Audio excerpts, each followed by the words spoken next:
Clowns to the left of me, jokers to the right. Here I am, stuck in the middle with you.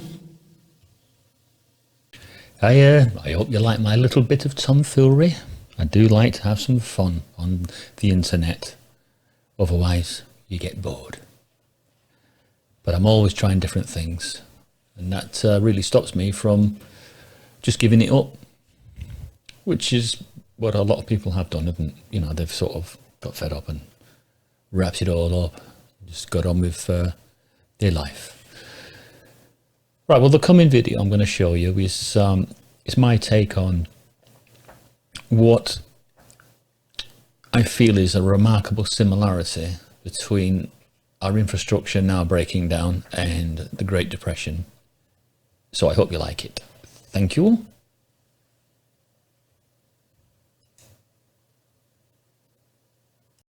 Hi everyone. We're just going to go through a trip down memory lane.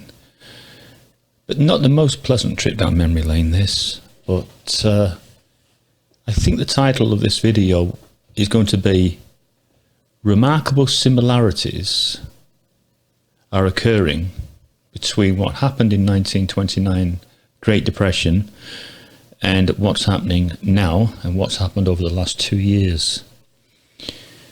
The banking world got the blame, but that was the icing on the cake. That was what tipped it over the edge. But there was a lot more that was going on earlier. For instance, infrastructure was breaking down during this time. There were no essential repairs being carried out. Things were being patched up. There was corruption. Pretty similar to what's happening now, really. The high streets, although they probably didn't obviously have shopping complexes that we have now, but they did have mainstream businesses and they were folding at an alarming rate and they were laying people off. This is what's happening now. It is worrying for sure. Now, I did research on this and I was fascinated to know that somebody had done a report about how many people starved. Would you be surprised to know that 7 million people starved to death during this time? Whole families. Yeah, very worrying, extremely worrying. Just going to click on a few of these worrying faces. I mean, look at the two children here. Well, children are children, aren't they, at the end of the day? You know, they make the best of a situation, no matter what they're in. They're remarkable for doing that. But they probably haven't eaten a good meal there for some time. And yet, you can see that that one there wants to smile still. That one there's not so sure. Let's close that image. Let's go and have a look at a few more. This is... Why am I showing you this? Why am I showing you something you already know?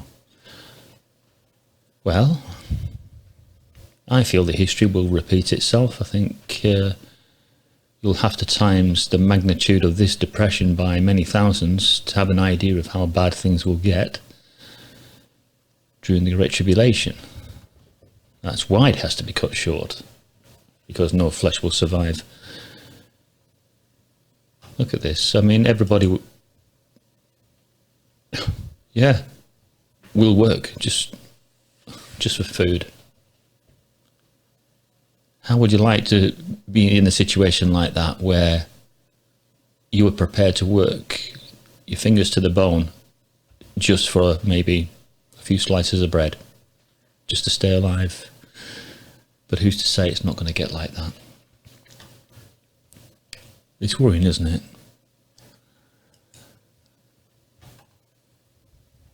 Children, always affected during times of depression, times of war. Children are always affected, but they have that bounce back ability that the adults don't have. They have that youth on their side so they can get over these harrowing things. Causes of the Great Depression. Infrastructure breaking down. corruption, probably corruption, that we see then and now, always a contributing factor. It's worrying, isn't it, to know that history could repeat itself. That's what seems to happen. Oh, I just changed the subject slightly. I see that Russia's got a new submarine. Very, very nice piece of kit. It's almost undetectable.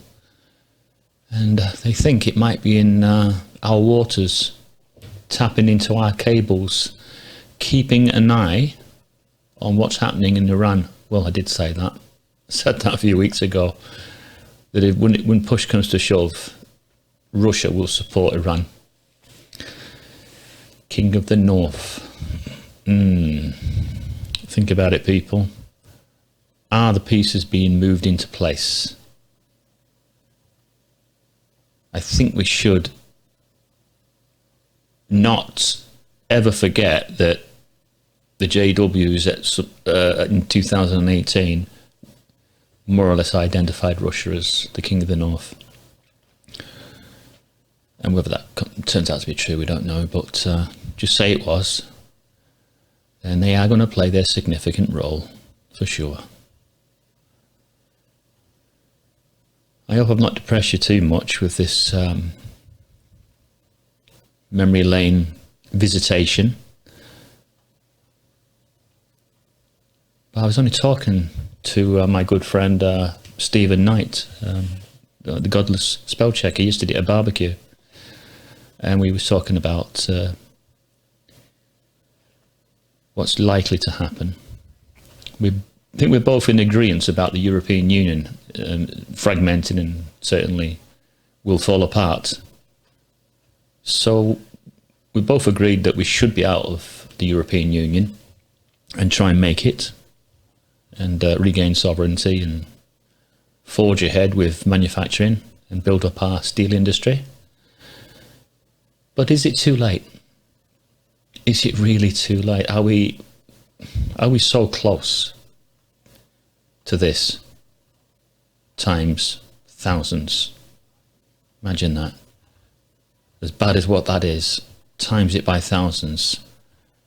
And then billions. Billions will be affected with this coming economic collapse. Yes, I'm worried. Of course I am. But it doesn't stop me spending the money that I've got at the moment. My sister said to me the other day, she said, "Martin, what are you going to do with your money when everything collapses?" I says, "What can I do? I'll not be able to get it out. You know, the banks will have shut up shop by then, won't they? So I'll be in sort of no man's land." So with that thought, I thought, you know, I'd spend a bit of money. So I've gone and got XSplit. This is what this is. XSplit Broadcaster for 3 months and try it out. Right, well, so thank you for watching that video. I'll have your thoughts on that. And I'll get back to you another time with a different thought. And let's just stay on this journey a bit longer, shall we? Goodbye.